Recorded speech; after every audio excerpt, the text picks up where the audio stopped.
الله أكبر. الله أكبر. الله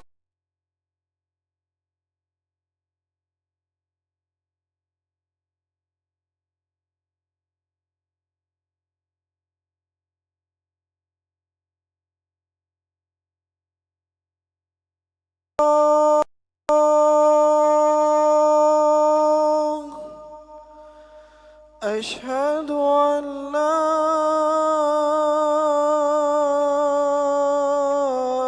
إله إلا الله.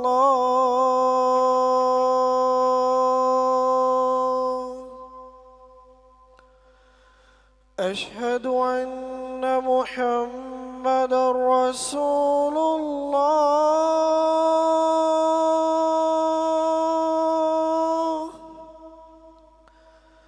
أشهد أن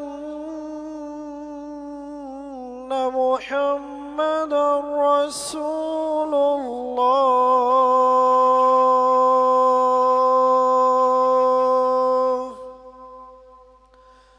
حي على الصلاة.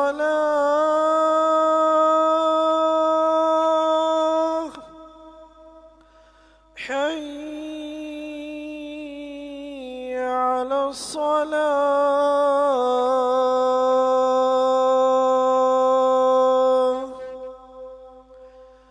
حي على الفلاح.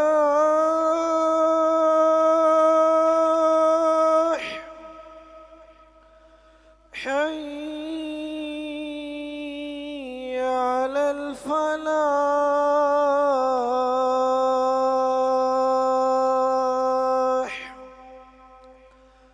الله أكبر. الله أكبر.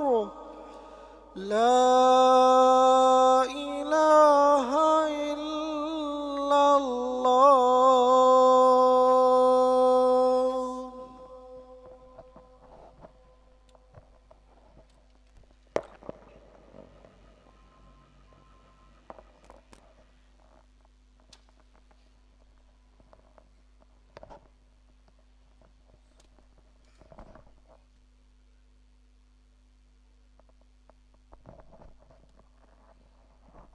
الحمد لله نحمده ونستعينه ونستغفره ونؤمن به ونتوكل عليه ونعوذ بالله من شرور أنفسنا ومن سيئات أعمالنا من يهده الله فلا مضل له ومن يضلل فلا هادي له وأشهد أن لا إله إلا الله وأشهد أن محمدا عبده ورسوله. أما بعد فإن خير الحديث كتاب الله وخير الهدي هدي محمد صلى الله عليه وسلم وشر الأمور محدثاتها وكل محدثة بدعة وكل بدعة ضلالة وكل ضلالة في النار. أما بعد أعوذ بالله السميع العليم من الشيطان الرجيم. يا أيها الذين آمنوا اذكروا الله ذكرا كثيرا وسبحوه بكرة وأصيلا هو الذي يصلي عليكم وملائكته ليخرجكم من الظلمات إلى النور وكان بالمؤمنين رحيما. ہر قسم کی تعریفات اللہ مالک الملک کے لیے ہیں جنہوں نے جنات اور انسان کو حقیقی معنوں میں اپنی پوجا، اپنی بندگی اور اپنی عبادت کے لیے بنایا ہے۔ جنات اور انسان کی تخلیق کا حقیقی اور بنیادی مقصد یہی تھا کہ وہ بارگاہ رب العالمین میں آیا کریں، اپنی جبین نیاز کو مالک کائنات کی بارگاہ میں آ کے جھکایا کریں، اپنے دست سوال کو کبریا کی بارگاہ میں آ کے پھیلایا کریں، اپنی کمر کو حالت رکوع میں اس کی بارگاہ میں آ کے ہم کیا کریں، اسی کی تکبیر کی صداؤں کو بلند کیا کریں، اسی کی تحلیل کے آوازوں کو اجاگر کیا کریں، اسی کی تسبیح گیت گایا کریں۔ چنانچہ ارشاد ہوا وما خلقت الجن والانس الا لیعبدون، اور میں نے نہیں بنایا جنات اور انسان کو مگر اپنی پوجا، اپنی بندگی اور اپنی عبادت کے لیے۔ حمد و ثنا کے بعد عرب حارب انگنت اور بے شمار درود و سلام ہوں اس ہستی اقدس و مقدس پر کہ جن کا نام نامی اور اسم گرامی محمد کریم صلی اللہ علیہ وآلہ آلہ وصحبہ وبارک وسلم ہے۔ اللہ رب العزت نے سید العرب والعجم امام المتقین والابرار حضرت اشرف الانبیاء والمرسلین جناب خاتم النبیین محمد کریم صلی اللہ علیہ وسلم کو اہل کائنات کی ہدایت اور ان کی رہنمائی کے لیے مبعوث فرمایا، اور آپ کی ذات بابرکات کے ذریعے اہل کائنات کی ہدایت اور ان کی رہنمائی کا خوب بندوبست فرمایا۔ اللہ رب العزت نے سید العرب والعجم امام المتقین والابرار حضرت محمد کریم صلی اللہ علیہ وسلم کی سیرت طیبہ میں طرح طرح کی خصوصیات کو ودیت فرما دیا تھا، اور گوناگوں قسم کی صفات کو آپ کی ذات اقدس و مقدس کا حصہ بنا دیا تھا۔ اور ان تمام باتوں سے بڑھ کر یہ کہ میرے آقا کی زندگی میں کوئی صبح ایسی نہیں آئی، کوئی شام اور کوئی رات ایسی نہیں آئی، دکھوں کی کوئی گھڑی اور خوشیوں کا لمحہ ایسا نہیں آیا جب مالک کائنات نے اپنی تائید کو، اپنی نصرت اور اپنی حمایت کاملہ کو آپ کے شامل حال نہ فرمایا ہو۔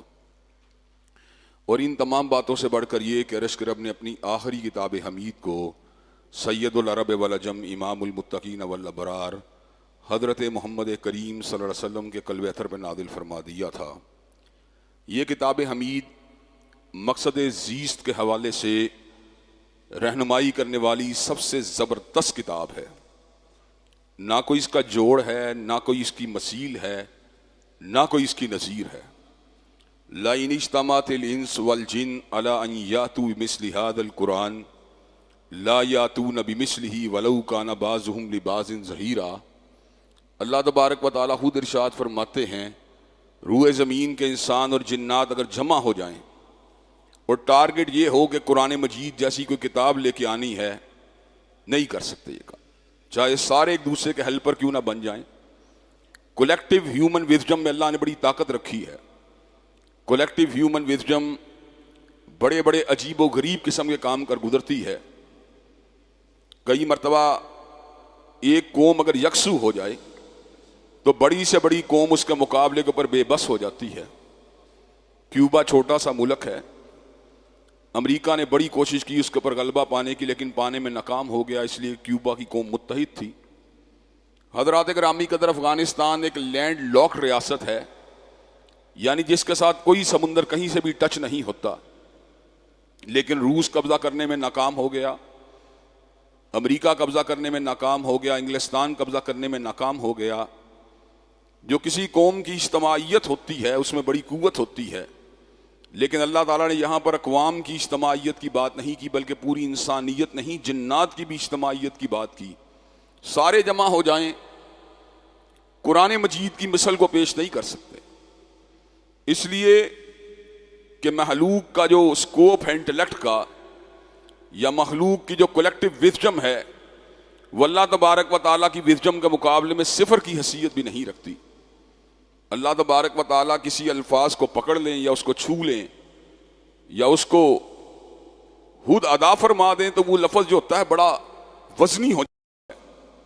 اسی لیے اللہ تبارک و تعالیٰ نے قرآن مجید کے بہت سے مقامات کے اوپر جو سورتوں کا آغاز ہے حروف مقطعات سے کیا، جن کی تفسیر حقیقی کا علم تو پروردگار عالم کی ذات کو ہے، لیکن اس کے باوجود جو ایک اندازہ ہے، ایک گیس ہے، ایک ایسٹیمیشن ہے، وہ یہ ہے کہ جہاں پر بھی حروف مقطعات آتے ہیں ساتھ ہی قرآن مجید کا ذکر ہوتا ہے عمومی اعتبار سے۔ طٰہٰ مَا أَنزَلْنَا عَلَيْكَ الْقُرْآنَ لِتَشْقَىٰ، الف لام میم ذَلِكَ الْكِتَابُ لَا رَيْبَ فِيهِ، الف لام را تلک آیات الکتاب المبین، یاسین والقرآن الحکیم، قاف والقرآن المجید۔ اس کا مطلب یہ ہے کہ در حقیقت اللہ تبارک و تعالیٰ اس حقیقت کا ابلاغ فرماتے ہیں کہ دیکھو ہیں تو وہی حروف الف لام میم کاف ہا یا عین صاد، ہے تو وہی حروف جو تمہارے استعمال میں ہے، لیکن جب میں نے استعمال کیا تو کیا بن گیا؟ اللہ تعالیٰ نے چیلنج دیا، ذالک الکتاب لا ریب فیہ، ہے تو الف لام میم لیکن تمہاری اوقات نہیں کہ ان حروف کو یہ شکل دے سکو جو میں نے جب ادا کیا تو وہ ان کے حروف کی یہ شکل ہو گئی۔ میں نیا ان دنوں میں قرآن مجید کو یاد کرنا شروع ہوا تھا، میں ایف ایس سی پاس کر چکا تھا، یقین کیجئے بالکل قرآن مجید کا سادہ الفاظ، سورہ نحل، ينبت لكم به الزرع والزيتون والنخيل والعناب ومن كل الثمرات، اللہ آسمان سے پانی گراتا ہے جس سے زراعت نکلتی ہے، اس سے زیتون نکلتا ہے، اس سے کھجوریں نکلتی ہیں، اس سے انگور نکلتے ہیں. اب یہ دیکھیے ساری باتیں بالکل عام باتیں ہیں، لیکن جب اللہ تعالیٰ نے ان کو نظم دیا، اللہ نے ان کو پرویا نظم میں، تو کیا بن گیا؟ یُنبِتُ لَكُمْ بِهِ الزَّرْعَ وَالزَّیْتُونَ وَالنَّخِیلَ وَالْأَعْنَابَ وَمِن كُلِّ الثَّمَرَاتِ. حضرات گرامی کا جب اللہ تبارک و تعالیٰ نے ادا کیے الفاظ، تو الفاظ کو نئی روشنی مل گئی، نیا مقام مل گیا، نیا عروج مل گیا. حضرت طفیل دوسی جب مسلمان ہوئے تھے تو انہوں نے قرآن مجید کے بارے میں 2 آبزرویشنز پیش کی تھیں، 2 مشاہدات پیش کیے تھے. انہوں نے کہا جب کلام اللہ کو میں نے سنا تو مجھے محسوس ہوا اس سے دل کو خوشی بھی ملی، ہر طاقت بھی ملی. دل اس سے خوش ہوتا ہے اور طاقت بھی اس کے اندر پیدا ہوتی ہے دل کے اندر. اب انسان کے اندر اصل میں مسئلے 2 ہی ہیں روحانی اعتبار سے، ایک غم، ایک کمزوری. بندہ غور کرے، ذرا ڈیپتھ میں جا کے دیکھے تو مسائل روحانی نفسیاتی یہی ہیں. یار غم بڑا رہتا ہے تو یہ ڈپریشن بہت رہتا ہے، اعصاب کمزور ہو گئے، ہمت نہیں رہی، توانائی نہیں رہی، اسپرٹ لو ہو گئی، مورال ڈاؤن ہو گیا. یہی 2 باتیں اگر کور ہو جائے تو آپ بتلائیے پھر کیا ہوگا؟ پھر اللہ کے فضل و کرم سے رحمت ہی رحمت ہے. زندگی کے اندر بڑے بڑے اپس اینڈ ڈاؤنز آتے ہیں، لیکن اپس اینڈ ڈاؤنز بنیادی طور پر انسان کو ہلاتے پتہ کب ہیں؟ جب انسان کمزور ہو جائے، جب انسان غمزدہ ہو جائے. جو بندہ غمگین بھی نہ ہو، کمزور بھی نہ ہو، اللہ تعالیٰ اس کو ہر کرائسس سے باہر نکال دیتے ہیں. تو حضرت طفیل دوسی کی آبزرویشن کیا تھی؟ انہوں نے کہا جب میں نے قرآن مجید کو سنا تو مجھے خوشی بھی حاصل ہوئی اور طاقت بھی حاصل ہوئی. حضرات دنیا کے کسی کلام کے اندر یہ دونوں اثرات بیک وقت موجود نہیں. علم ہے، حکمت ہے، دانائی ہے، لیکن خوشی بھی حاصل ہو، طاقت بھی حاصل ہو، یہ کلام اللہ کا اعجاز ہے. حضرات گرامی قدر کلام اللہ جہاں پر طاقت اور خوشی دیتا ہے، وہاں پر شفا بھی دیتا ہے، ہدایت بھی دیتا ہے، جینے کا کرینہ بھی دیتا ہے، جینے کا سلیقہ بھی دیتا ہے. اس جیون کے سلیقے سے ہمیں مقصد زیست جو حاصل ہوا، یعنی لائف کا جو فنڈامنٹل مقصد جو ہمیں حاصل ہوا، وہ قرآن مجید کو پڑھنے کے بعد یہ حاصل ہوا. وہ کیا مقصد ہے؟ وما خلقنا السماء والارض وما بینہما لاعبین لو اردنا ان نتخذ لہوا لاتخذناہ من لدنا ان کننا فاعلین. ہم نے زمین و آسمان اور ان کے مابین جو کچھ بھی بنایا ہے کھیل تماشے کے لیے نہیں بنایا. اگر ہم نے کھیل ہی کھیلنا ہوتا تو کسی اور طریقے سے بھی یہ کام کر سکتے تھے، ہمیں کون روک سکتا تھا؟ لیکن ہم نے ایسا نہیں کیا. اللہ پھر ہمیں خود بتلا دیجئے پھر آپ نے کیوں بنایا ہے. کہا وما خلقت الجن والانس الا لیعبدون. میں نے جنات اور انسان کو اگر بنایا ہے تو اپنی پوجا، اپنی بندگی، اپنی عبادت کے لیے بنایا ہے. اور یہ الٹ کئی مرتبہ شاعر باتیں کہتے ہیں اور انسان کو وسوسہ دیتے ہیں. شعراء، حکما کئی مرتبہ وسوسہ دیتے ہیں اور انسان کو اصل مقصد سے دور لے جاتے ہیں. اب اللہ کہتا ہے کہ میں نے انسانوں کو اپنی پوجا، اپنی بندگی، اپنی معرفت، اپنی عبادت کے لیے بنایا ہے، لیکن شاعر کہتا ہے درد دل کے واسطے پیدا کیا انسان کو، وگرنہ اطاعت کے لیے کچھ کم نہ تھے کروبیاں. کہ اللہ تعالیٰ کی عبادت اور اطاعت کا کام تو فرشتے بھی کر رہے تھے، اللہ نے انسان کو درد دل کے واسطے پیدا کیا. نہیں، وما خلقت الجن والانس الا لیعبدون. اللہ نے انسانوں کو اگر بنایا، جنات کو اگر بنایا تو اپنی پوجا، اپنی بندگی، اپنی عبادت کے لیے بنایا ہے. حضرات عبادت کیا ہے؟ اللہ کی بندگی کیا ہے؟ جتنا اسلام میں اس چیز کو فوکس کیا گیا دنیا کے کسی مذہب میں فوکس نہیں کیا گیا. سواری پہ چڑھنا ہے، سبحان الذی سخر لنا ھذا وما كنا له مقرنین وَإِنَّا إِلَىٰ رَبِّنَا لَمُنْقَلِبُونَ. بیت الخلاء میں جانا ہے، اللہم انی اعوذ بک من الخبث والخبائث. کھانا کھانا ہے بسم اللہ، حتیٰ کہ شریک زندگی کے پاس بھی حلوت میں جانا ہے تب بھی بسم اللہ پڑھنا ہے اور وہ دعا پڑھنی ہے جو حلوت کے اندر شیطان کی مداخلت کو روکتی ہے.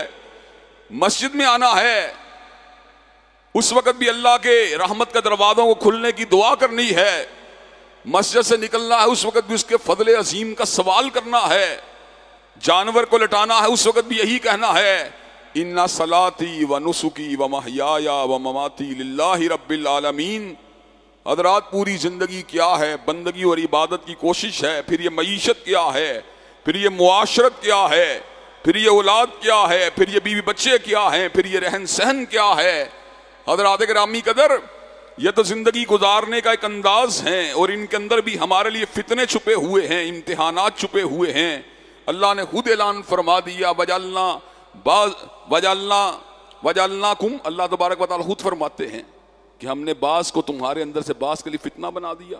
انما اموالکم و اولادکم فتنہ، کہ تمہارے اموال کے اندر، تمہاری جو ہیں اولاد کے اندر تمہارے لیے فتنے کے اثرات موجود ہیں. حضرات گرامی قدر یہ سب کا سب ہماری امتحان کے لیے ہے اور ہماری زندگی گزارنے کا طریقہ ہے، وگرنہ اصل مقصد کیا ہے؟ عبادت ہونی چاہیے.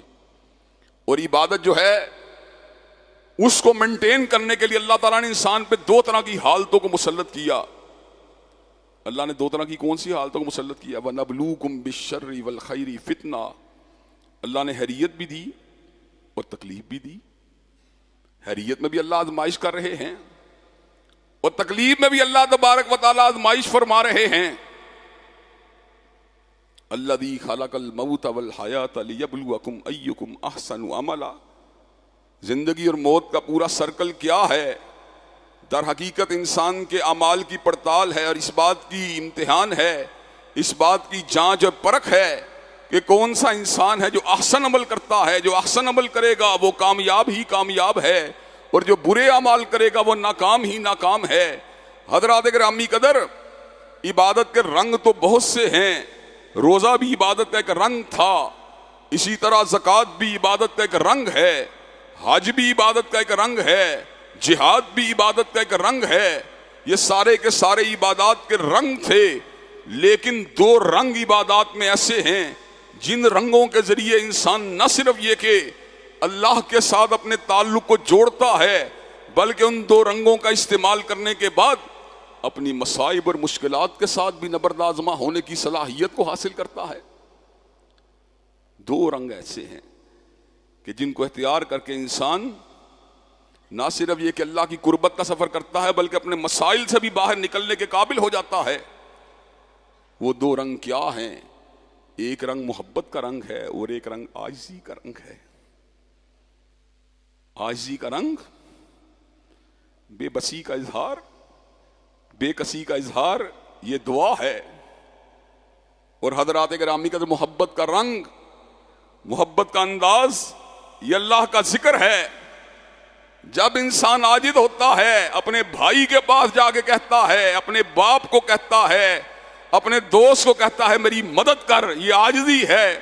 یہ اللہ کے ساتھ جب عاجزی عبادت کے رنگ میں ہوتی ہے پھر دعا ہوتی ہے اللہ مدد فرما دے، اللہ مدد فرما دے، اللہ مشکل کو حل فرما دے، اللہ رزق حلال فراواں عطا فرما دے، اللہ بچوں کو کامیاب کر دے، اللہ بچوں کو نیک بنا دے، اللہ بیٹیوں کو دکھی بیٹیوں کو سکھی کر دے، اللہ مسلمانوں کی مدد فرما، اللہ مجبور و مقہور مسلمانوں پہ رحمت فرما.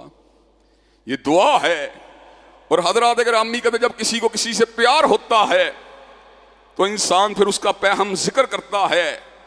یار میرا بیٹا دیکھا ہے اس نے میٹرک میں ٹاپ کیا ہے، دیکھا ہے اس نے فلاں ڈیبیٹنگ کمپٹیشن میں پہلا پرائز دیا ہے، دیکھا ہے وہ ریس کے اندر پہلے نمبر کے پر آیا ہے. یار تم نے ہمارے دوست کو دیکھا ہے، یہ قابل فخر دوست ہے، اس کی ذرا پوشاک کو دیکھیے، اس کی اداؤں کو دیکھیے، اس کے رنگ ڈھنگ کو دیکھیے، اس کے بینک بیلنس کو دیکھیے، اس کی گاڑی کو دیکھیے. حضرات گرامی قدر اور ان پیارے رشتوں میں سے سر فہرست ہمارے آباء و اجداد ہوتے ہیں.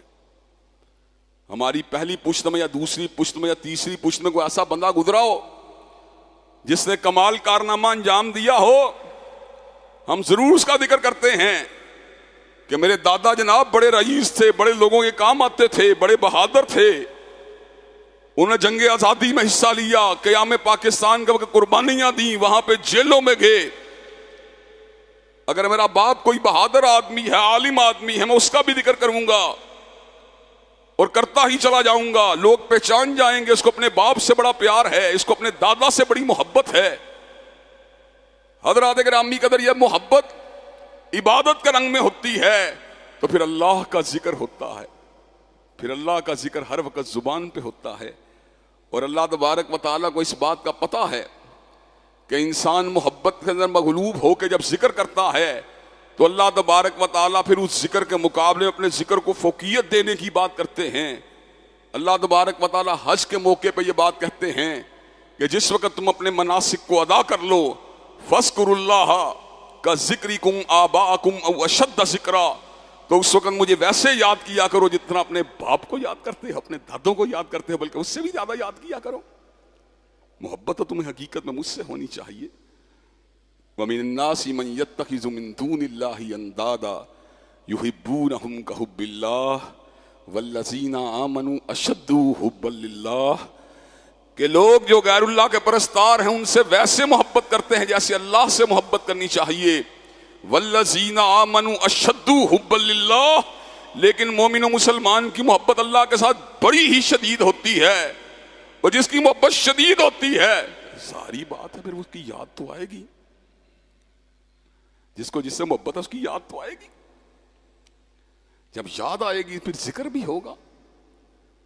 محبت کا کمال ذکر ہے، عاجزی کی انتہا دعا ہے، اور محبت کی انتہا ذکر ہے۔ حضرات گرامی قدر، جس کو جس سے پیار ہوتا ہے پھر اس کی یادیں جو ہوتی ہیں صرف حلوت پھر جلوت میں نہیں ہوتی، حلوت میں بھی ہوتی ہیں۔ بندہ اس کی یاد کے اندر بے قرار ہو جاتا ہے، اس کی محبت میں بے قرار ہو جاتا ہے، پھر آنکھوں سے آنسو بھی نکل پڑتے ہیں، پھر ملاقات کی تڑپ بھی پیدا ہو جاتی ہے کہ میرے محبوب سے جس سے مجھے محبت ہے اس کی زیارت کا شرف بھی حاصل ہونا چاہیے۔ یہ تمنائیں بھی دل میں ابھرتی ہیں۔ پھر دنیا حقیقت سے بات آگے بھی نکل جاتی ہے، پھر خوابوں میں بھی اس کا ذکر ہوتا ہے۔ کئی لوگ ہیں جو اللہ کا ذکر کرتے کرتے سو جاتے ہیں تو پھر خوابوں میں بھی اسی کا ذکر کر رہے ہوتے ہیں، اسی کی یاد میں محو ہوتے ہیں، اسی کے قرآن کو پڑھ رہے ہوتے ہیں، اسی کا ذکر کر رہے ہوتے ہیں۔ ان کے دل و دماغ کے اوپر اس کی یاد چھا جاتی ہے۔ جب یاد چھاتی ہے تو پھر پتہ کیا ہوتا ہے؟ ان فی خلق السماوات والارض واختلاف اللیل والنہار لآیات لأولی الالباب، بے شک زمین و آسمان کی تخلیق میں اور رات اور دن کے آنے جانے میں نشانیاں عقل والوں کے لیے۔ کون سے عقل والے؟ الذین یذکرون اللہ قیاما وقعودا وعلی جنوبہم، جو اٹھتے بیٹھتے اپنے پہلوؤں پہ اللہ کو یاد کرتے ہیں۔ ویتفکرون فی خلق السماوات والارض، اور اس کی معرفت کو حاصل کرنے کے لیے اس کی بنائی ہوئی تخلیقات پہ غور کرتے ہیں۔ جب پوری کائنات کے اوپر نظر دوڑاتے ہیں تو ایک ہی دل میں خیال آتا ہے، کائنات اتنی بڑی ہے، میرا رب کتنا بڑا ہوگا، کائنات اتنی دل فریب ہے، میرا رب کتنا حسین ہوگا۔ جب یہ بات سمجھ آتی ہے تو پھر ایک ہی بات سمجھ آتی ہے، پھر میری عبادات کیا ہیں، پھر میری محنتیں کیا ہیں، پھر میری جستجو کیا ہے، میری باغ دوڑ کیا ہے۔ پھر ذہن میں ایک ہی خیال آتا ہے، ربنا ما خلقت ھذا باطلا سبحانک فقنا عذاب النار، پروردگار عالم آپ نے جو کچھ بھی بنایا ہے باطل نہیں بنایا، آپ کی ذات پاک ہے، مجھے آگ کے عذاب سے بچا لیجئے۔ اس لیے کہ میں اپنی محنت کے ساتھ نہیں بچ سکتا، میں اپنی بندگی کے ساتھ نہیں بچ سکتا، میں اپنی ریاضت کے ساتھ نہیں بچ سکتا، میں جہد مسلسل کے ساتھ نہیں بچ سکتا، میں سجدوں کے ساتھ نہیں بچ سکتا، میں تمناؤں کے ساتھ نہیں بچ سکتا۔ آپ کے فضل عظیم کے ساتھ تو بچ سکتا ہوں، آپ کے کرم عظیم کے ساتھ تو بچ سکتا ہوں، آپ کی رحمت بے پایاں کے ساتھ تو بچ سکتا ہوں، لیکن حقیقت میں اپنی قوت عمل کے ذریعے تو نہیں بچ سکتا۔ سبحانک فقنا عذاب النار، تیری ذات پاک ہے، میں تو کچھ بھی نہیں۔ میری ایک ہی تمنا ہے، مجھے آگ کے عذاب سے بچا لیجیے۔ حضرات گرامی قدر، ذکر کثیر اس کی رغبت دلائی گئی اس لیے کہ اس کے اندر وہ کٹھنائیاں نہیں ہیں، اس میں مشقتیں نہیں ہیں، اس کے اندر وہ انویسٹمنٹ بھی نہیں، اس کے اندر وہ تھکاوٹ بھی نہیں جو انسان کو اعتدال سے دور لے جائے، جو انسان کو چکنا چور کر دے، جو انسان کو بیماری یا پشیمانی یا مشقت کی دلدل میں اتار دے۔ اللہ نے ہر عبادت میں اعتدال کا حکم دیا۔ حضرت رسول اللہ صلی اللہ علیہ وسلم جو تھے، آپ نے صوم الدہر کی اجازت نہیں دی، سارا روزوں کی اجازت نہیں دی۔ کیوں نہیں دی؟ اس لیے کہ انسان کا وجود اس کا متحمل نہیں، ارواح اس کی متحمل نہیں۔ کہا بہترین روزہ صوم داؤدی ہے، ایک دن روزہ رکھو، ایک دن افطار کرو۔ صوم الدہر کی اجازت نہیں دی، نہ صوم وصال کی اجازت دی۔ خود صوم وصال رکھا لیکن ہمیں اجازت نہیں دی۔ کئی مرتبہ آپ افطاری کو گزار جاتے تھے۔ یہ میں فرضی روزوں کی بات نہیں کر رہا، آپ اپنی نفلی روزوں کے اندر افطاری کے ساتھ سحری کو کئی مرتبہ ملا جاتے تھے۔ صحابہ کہتے تھے آپ یہ جو ہیں اس قدر اس طرح کا روزہ؟ کہا مجھے وہ کھلاتا ہے، وہ پلاتا ہے۔ حضرات گرامی قدر، عام انسانوں کو صوم وصال کی اجازت نہیں دی اس لیے کہ اس میں مشقت ہے۔ عام انسان کی ارواح اور اجساد جو ہیں اس کے متحمل نہیں ہو سکتے۔ حتیٰ کہ حضور اقدس جب رات کی نماز کے لیے کھڑے ہوتے تھے تو اللہ نے اس امر کا اعلان فرما دیا، یا ایھا المزمل قم اللیل الا قلیلا نصفہ او انقص منہ قلیلا او زد علیہ ورتل القرآن ترتیلا۔ اے چادر کوڑنے والے میرے پیارے، پوری رات نہ کھڑا ہوا کر، قم اللیل الا قلیلا، کھڑا ہوا کر مگر کچھ کم کر دے۔ نصفہ او انقص منہ قلیلا، آدھی رات بھی کافی ہے، کچھ کم کر دے یہ بھی کافی ہے، آدھی سے کچھ زیادہ کر دے یہ بھی کافی ہے، لیکن قم اللیل الا قلیلا، پوری رات نہ کھڑا ہونا اس لیے کہ اس میں مشقت ہے، اس میں دقت ہے۔ اور اللہ تبارک و تعالی بندہ مومن و مسلمان کو، اور وہ اس کا حبیب ہو، اس کو مشقت میں کیوں ڈالے گا؟ لیکن دنیا میں واحد وہ کام جس کے اندر کثرت کی تلقین کی کہ وہ اللہ کا ذکر ہے۔ جہاں پہ ذکر کا ذکر آیا، جہاں پہ ذکر کی ترغیب کا وقت آیا، وہیں پہ یہی کہا گیا، یا ایھا الذین آمنوا اذکروا اللہ ذکرا کثیرا وسبحوہ بکرۃ واصیلا۔ اے ایمان والو، کثرت سے اللہ کا ذکر کیا کرو، وسبحوہ بکرۃ واصیلا، اور صبح و شام اس کی تسبیح کو بیان کیا کرو۔ پتہ پھر کیا ہوگا؟ هو الذی یصلی علیکم وملائکتہ لیخرجکم من الظلمات الی النور وکان بالمؤمنین رحیما۔ وہ اور اس کے فرشتے تمہارے اوپر درود بھیجیں گے۔ جب وہ درود بھیجیں گے زندگی کے اندھیرے ختم ہو جائیں گے، اندھیرے ختم، نورانیت شروع، روشنی شروع۔ وکان بالمؤمنین رحیما، اور اللہ تبارک و تعالی مومنوں کے ساتھ بڑا ہی مہربان ہے۔ حضرات گرامی قدر، پریکٹیکلی پھر اس کا ایک اس کا ایگزامپل دی اور بڑی زبردست دی۔ اندھیرے کو سمجھانے کے لیے اللہ نے پھر بات کو واضح بھی کیا۔ سیدنا یونس علیہ السلام جب اندھیرے میں گئے تھے تو کتنا کامل اندھیرا تھا، اندھیرے کی انتہا تھی کہ نہیں تھی، اندھیرا اپنے پورے عروج پہ تھا کہ نہیں تھا۔ اس سے زیادہ اندھیرے کی کیا گنجائش ہے کہ مچھلی کے پیٹ میں انسان موجود ہو اور سمندر کی تہ میں موجود ہو، روشنی کے امکانات بالکل معدوم ہوں۔ تو سیدنا یونس نے کہا، لا الہ الا انت سبحانک انی کنت من الظالمین۔ اے معبود برحق، آپ کے سوا کوئی معبود برحق نہیں ہے، لا الہ الا انت، آپ کے سوا اللہ کوئی معبود برحق نہیں ہے، سبحانکا، اور آپ کی ذات پاک ہے اس تکلیف سے جو مجھ کو پہنچی ہے، انی کنت من الظالمین، جو مصیبت مجھ کو آئی ہے میری اپنی وجہ سے آئی ہے۔ اللہ تبارک و تعالیٰ کیا کہتے ہیں؟ فاستجبنا له ونجیناہ من الغم وکذالک ننجی المؤمنین۔ ہم نے یونس کی فریاد کو سن لیا اور اس کے غم کو مٹا دیا، اور کوئی بھی یونس کا عقیدہ رکھ کے آئے، مجھے الہ حق سمجھ کے آئے، اپنے آپ کو خطا کار سمجھ کے آئے میں اس کے غم کو ویسے ہی دور کروں گا جیسے میں نے یونس کے غم کو دور کیا تھا۔ حضرات ذکر کے فوائد جب اللہ نے بتلائے تو کمال ہی بتلائے، جگہ جگہ قرآن مجید کے اندر موتی ہیں، قرآن و سنت میں ان کو چنیے ذرا۔ ایک اور مقام فَاذْكُرُونِي أَذْكُرْكُمْ وَاشْكُرُوا لِي وَلَا تَكْفُرُونَ، تم مجھے یاد کرو میں تمہیں یاد کروں گا۔ دنیا میں اپس اینڈ ڈاؤن جو ہو، تعلقات کی نوعیت ہے جن میں ایک بندہ نیچے ہو اور دوسری ذات اوپر ہو، اس میں عام طور پہ نچلی ذات تو یاد کرتی ہے، اوپر والی کوئی نہیں کرتی۔ مسلم لیگ کے لوگ میاں صاحب کو یاد کرتے ہوں گے، میاں صاحب کو پتہ بھی نہیں میرا عاشق جو ہے میرے پہ مری جا رہا ہے کسی پیڑے میں بیٹھا۔